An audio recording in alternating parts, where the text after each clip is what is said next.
जय गुरु। Divine power motivation 7 channel के माध्यम से आप सबको बहुत बहुत धन्यवाद ज्ञापन करना चाहता हूं कि 500 से ज़्यादा सब्सक्राइबर हम लोगों को सहयोग किया, इसीलिए बहुत आभार प्रकट करता हूं। जिन्होंने अभी सब्सक्राइब नहीं किया है उनका भी आभार प्रकट करता हूं। आप सबसे अनुरोध करता हूं कि जो है सब लोग इसी तरीके से सब्सक्राइब, लाइक करिए, शेयर करिए, कमेंट दीजिए और बेल को दबाइए ताकि इस चैनल को और आगे ले जाके आपके बीच उपस्थित होने का एक सुयोग अवसर मिल सके। आज आपके बीच शाकाहारी भोजन के बारे में थोड़ा सा चर्चा करूंगा। ये हमारे विशेष करके हिंदू धर्म में हमारे यहाँ जो जलवायु है या परिस्थिति है, वातावरण है, जिसके अनुसार यहाँ के लोगों के शारीरिक अवस्था शाकाहारी भोजन, मांसाहारी भोजन के लिए सूट नहीं करता। इसीलिए हमारे हमारे लोगों को, पूर्व पुरुष हम लोगों को समझाने के लिए ये बहुत सरल तरीका अपनाए हैं कि धर्म से जोड़ के, धर्म की बात हम मानते हैं खूब आसानी से, और वो धर्म को जोड़ के उसके साथ संयुक्त करके हमको शाकाहारी भोजन करने का प्रेरणा दिए। ये शाकाहारी भोजन करने के लिए बोला जाता है तो बहुत जगह ये सुना गया कि शाकाहारी भोजन में हम प्रश्न भी पूछे कि ये मीट, मछली, मुर्गा, अंडा ये सब तो मांसाहारी भोजन है, मानते हैं, मगर आप लोग प्याज लहसुन को भी क्यों मानते? प्याज लहसुन तो सब्जी है, वो मांसाहारी कैसे हो गया? उसको आप मांसाहारी के साथ जोड़ के उसको छोड़ के रखते हैं। अगर मेडिकल साइंस के हिसाब से भी देखा जाए तो प्याज लहसुन भी क्षति करता है।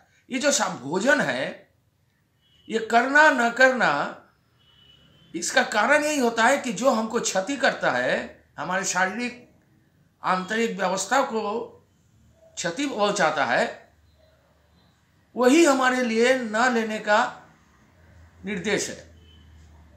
इसी प्रकार मांसाहारी भोजन में हमारे शारीरिक सिस्टम को एक उत्तेजना क्रिएट करता है, एक डेवलपमेंट क्रिएट करता है बहुत जल्दी से। जैसे पहले जो खेती बाड़ी लोग करते थे, बहुत साधारण खाद देते थे और उसी से फसल उगाते थे, मगर इस समय जो है मनुष्य की संख्या ज़्यादा हो गई, मगर सिस्टम हम बढ़ा नहीं पाए उस तरीके से।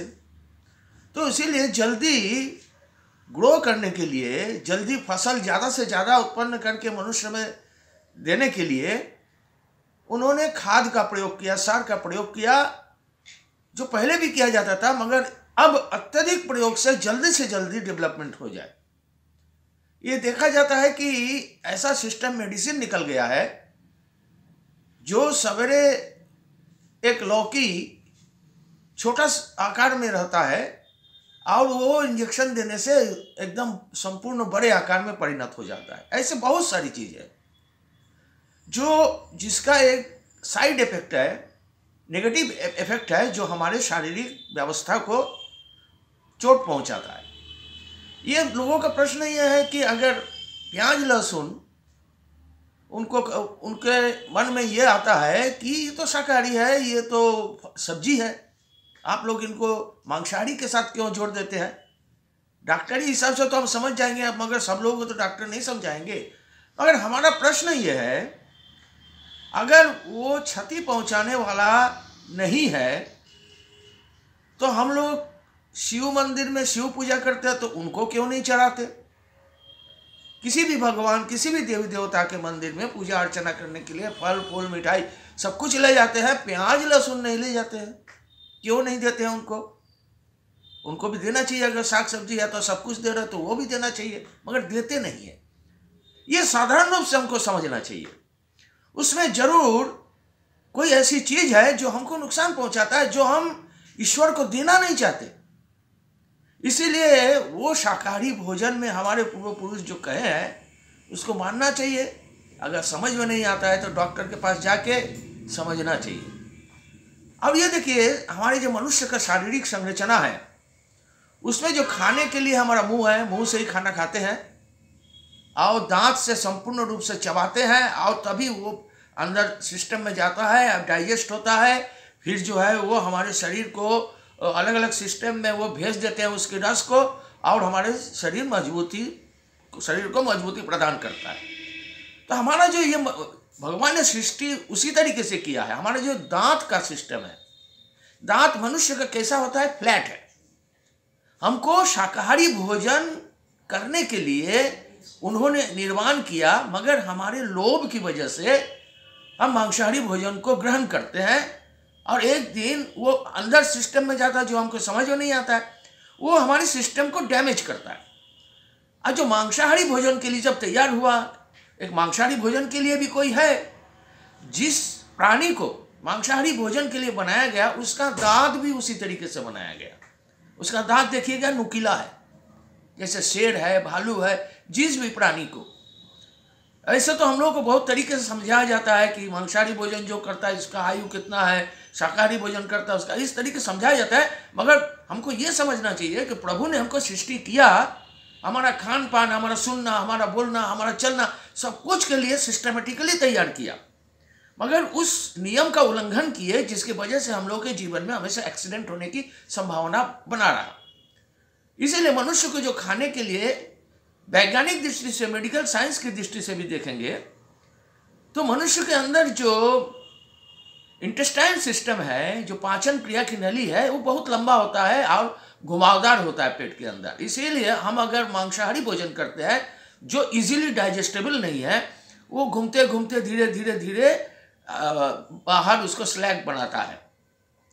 अगर वो कहीं घूमते घूमते धीरे धीरे कहीं रुक गया, कहीं फंस गया, तो उसकी वजह से हमारे अंदर बहुत सारी रोग की उत्पत्ति होती है। जैसे हमारे हाइपर टेंशन होता है, ब्लड प्रेशर आता है, बहुत सारी रोगों की कारण बन जाता है। हमारे अंदर जो है एसिडिटी, गैस, बहुत सारी चीज़ों की, जो हमको हमारे जीवन को परेशान कर देता है। और जो पशु है जिसको मांसाहारी भोजन के लिए बनाया गया, जैसे शेर है, भालू है, ये सब का जो इंटेस्टाइन सिस्टम है, इंटेस्टाइन नली है, वो बहुत छोटा है और वो सीधा है। वो अगर खाएगा इजीली डाइजेस्ट होकर वो निकल जाएगा।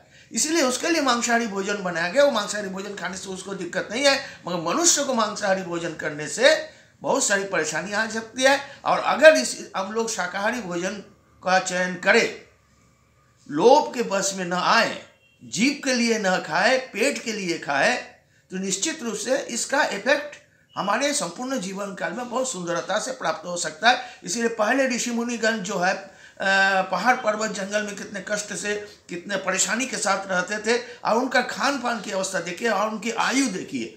बहुत सारे अभी भी संत महात्मा की आयु इतनी लंबी है और इतना बलशाली है कि जो है उनके साथ हम दौड़ नहीं लगा सकते, उनके हाथ नहीं कांपते हैं, उनके दिमाग तेजी से चलता है, निदान करते हैं सबका। इसीलिए ये शाकाहारी भोजन मनुष्य को करना चाहिए। आज इस विपत्ति काल में भी हम लोगों ने देखा 1.5 साल तक कोई मांसाहारी भोजन का सुयोग नहीं मिला। हम लोग कंपलसरी हो गए कि हम लोग शाकाहारी भोजन किए। WHO वर्ल्ड हेल्थ ऑर्गेनाइजेशन भी उन्होंने रिसर्च करके बताया कि शाकाहारी भोजन ही एकमात्र भोजन है जो मनुष्य को internal power, internal system, immunity power को डेवलप करता है। और वही इम्यूनिटी पावर जब डेवलप हो जाएगा, निश्चित रूप से हम एक्सटर्नल और इंटरनल दोनों रूप से स्वस्थ रहेंगे और हमारे जीवन को सुंदर आनंदमय जीवन में परिणत करने के लिए संभव होगा। मैं परम दयाल श्री ठाकुर जी के चरणों में प्रार्थना करता हूँ। उनकी वजह से, उनके निर्देश से ये सारे जानकारी हम लोग को प्राप्त है। हमारा जीवन उनके बातों से अनुसरण करके सुंदर बन गया। मैं परम पिता से सबकी मंगल कामना करता हूँ और फिर से इस डिवाइन पावर मोटिवेशन 7 चैनल से आप सबका धन्यवाद ज्ञापन करता हूँ और फिर से आग्रह करता हूँ कि सब्सक्राइब करें, शेयर करें, कमेंट दें, लाइक करें। सबकी मंगल कामना परम दयाल के चरणों में करता हूँ। जय गुरु, वंदे पुरुषोत्तम।